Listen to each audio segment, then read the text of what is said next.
ఉన్నాను. ఇది వరకు ప్రెస్ మీట్ పెట్టి చెప్పడం జరిగింది. ఎన్ని ఇబ్బందులు పెట్టినా కూడా, ఎటువంటి ఇబ్బందులు పెట్టినా కూడా ఎదుర్కొనేదానికి సిద్ధంగా ఉంటామని చెప్పి ఈరోజు ఇన్ని రోజులు జైల్లో పెట్టిన తర్వాత కూడా మళ్లీ అదే మాట చెప్తా ఉన్నాను. ఎక్కడ కూడా అధైర్యపడే ప్రసక్తే ఉండదు. ఎక్కడ కూడా ఈరోజు పార్టీని ఇబ్బంది పెట్టినా వెనక తగ్గే ప్రసక్తి ఉన్నదని చెప్పి కూడా నేను ఈరోజు తెలియజేస్తా ఉన్నాను. ఇది ప్రతిసారి తెలుగుదేశం పార్టీ అధికారంలో ఉన్నప్పుడు, ఎప్పుడు తెలుగుదేశం పార్టీ అధికారంలోకి వచ్చినా కూడా కేసులు పెట్టే పరిస్థితి చూస్తూనే ఉన్నాము. 2014-19లో కూడా తప్పుడు కేసు పెట్టి జైల్లో పెట్టడం జరిగింది. అప్పుడు కూడా చెప్పినాను, ఇది తప్పుడు కేసు, ఇది కేవలం హరాస్మెంట్ చేసేదానికే పెడుతున్నారని ఆ రోజు కూడా నేను చెప్పడం జరిగింది. అయినా కూడా అక్రమంగా అరెస్ట్ చేసి నన్ను, బిఎం మధుసూదన్ రెడ్డి గారిని, చెవిరెడ్డి భాస్కర్ రెడ్డి గారిని కూడా ఆ రోజు కూడా జైల్లో పెట్టడం జరిగింది. తర్వాత ఎవరైతే కేసు పెట్టించారో అదే వ్యక్తి కోర్టులో వచ్చి చెప్పడం జరిగింది, ఎక్కడ కూడా బలవంతంగా మా దగ్గర పెట్టించారు, వీళ్ళు తప్పు చేయలేదని చెప్పి ఆ కేసు కూడా కొట్టేయడం జరిగింది.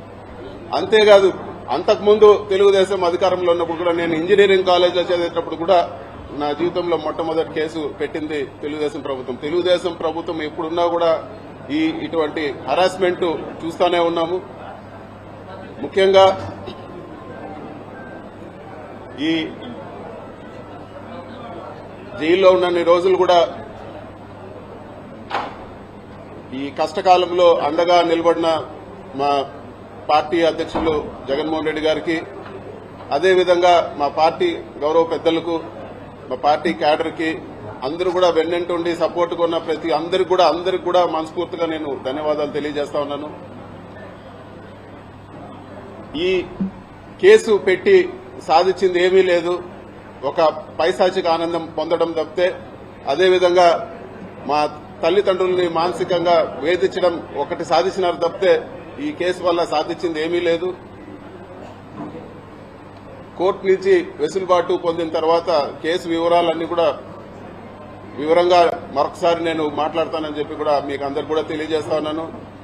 చివరిగా చెప్పేది ఏమంటే, మీరు కేసులు పెట్టినా లేకపోతే ఇంకోటి పెట్టినా మేము వెనక్కు తగ్గే ప్రసక్తే లేదు. ఖచ్చితంగా గట్టిగా ఇంకా రెట్టింపు ఉత్సాహంతో పోరాడతామని చెప్పి కూడా నేను తెలియజేస్తా ఉన్నాను.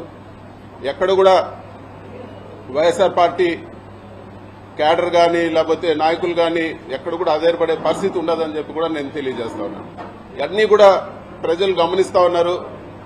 ఇవన్నీ కూడా ఒక డైవర్షన్ టాక్టిక్స్ లో భాగమే అని చెప్పి కూడా అందరూ కూడా గమనించాలని చెప్పి కూడా నేను కోరుతా ఉన్నాను. ప్రభుత్వం చేయాల్సిన పనులు పక్కన పెట్టి ఏదో ఒక అభూత కల్పన చేసి రకరకాల కేసులు పెట్టి నాయకులందరినీ కూడా జైళ్లలో పెట్టి, సంబంధం ఉన్నా లేకపోయినా ఎట్లంటే అట్లా జైళ్లలో పెట్టి, ఇదంతా కూడా వాళ్ళు చేయాల్సిన పనుల నుంచి డైవర్షన్ చేసే పరిస్థితి ఉందని చెప్పి కూడా మనం అందరం కూడా తెలుసుకోవాలని చెప్పి కూడా నేను తెలియజేస్తా ఉన్నాను. ఈ మొత్తం ఎపిసోడ్లో అండగా నిలబడిన ప్రతి ఒక్కరికి కూడా నేను మనస్ఫూర్తిగా అందరు కూడా పేరు పేరున ధన్యవాదాలు తెలుపుకుంటాను. అందరు కూడా నమస్కారం. Thank you.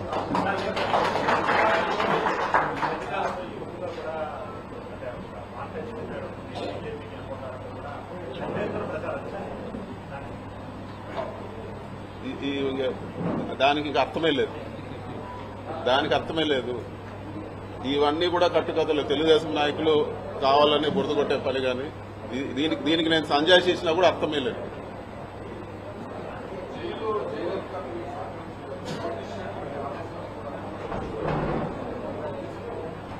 మరి ముఖ్యంగా జైల్లో ఎటువంటి పరిస్థితుల్లో పెట్టారంటే, ఒక టెర్రరిస్టో తీవ్రవాదిని జైల్లో పెట్టిన పరిస్థితి ఉండింది నాకు. నేను ఉన్నన్ని రోజులు కూడా ఒక పూర్తి బ్లాక్ లో వేరే ఒక మనిషితో మాట్లాడే పరిస్థితి ఉండదు. కేవలం ఎప్పుడైనా ములాఖాతులు, వారానికి వచ్చిన ములాఖాతులు, లేకపోతే ఇంటికి 3 ఫోన్ కాల్ చేసుకోవచ్చు. ఆ 3 ఫోన్ కాల్ తప్పితే ఇంకొక మనిషితో మాట్లాడే పరిస్థితి కూడా ఉండేది కాదు. మొత్తం సీసీ కెమెరా నిఘా, ఎవరు చూస్తా ఉన్నారో ఆ సీసీ కెమెరాలో తెలియదు. విజయవాడలో కూడా ఆ సీసీ కెమెరాలో చూడగలుగుతారని చెప్పేవాళ్ళు. అధికారులు కూడా నాతో మాట్లాడేదానికి భయపడేవాళ్ళు. అసలు ఎవరు కూడా దగ్గరకు వచ్చే పరిస్థితి లేదు. ఒక దారుణమైన పరిస్థితిలో జైల్లో పెట్టడం జరిగింది. ఒక ఏదో టెర్రరిస్ట్ పక్కన వాళ్ళతో మాట్లాడితే ఏదన్నా ఇబ్బంది వస్తుందనే పరిస్థితులు అక్కడ కల్పించడం జరిగింది. కానీ ఇవన్నీ కూడా ధైర్యంగా ఎదుర్కోవాలని డిసైడ్ అయినాం కాబట్టి ఇవన్నీ కూడా ఏకోసారి కూడా పట్టించుకున్న పరిస్థితి లేదు.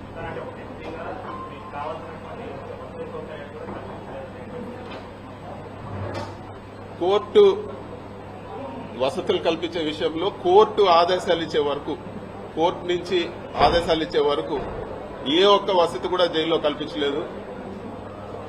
వాళ్లకు చూస్తానే నాకు అర్థమైంది, జైలు అధికారులకు విపరీతమైన ప్రెజర్ ఉన్నది.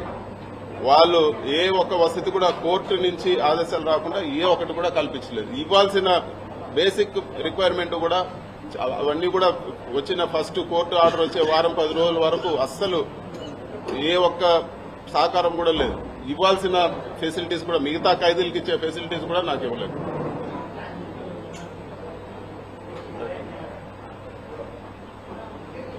ఓకే అన్న, థ్యాంక్ యూ అన్న. మాట్లాడుతున్నాను.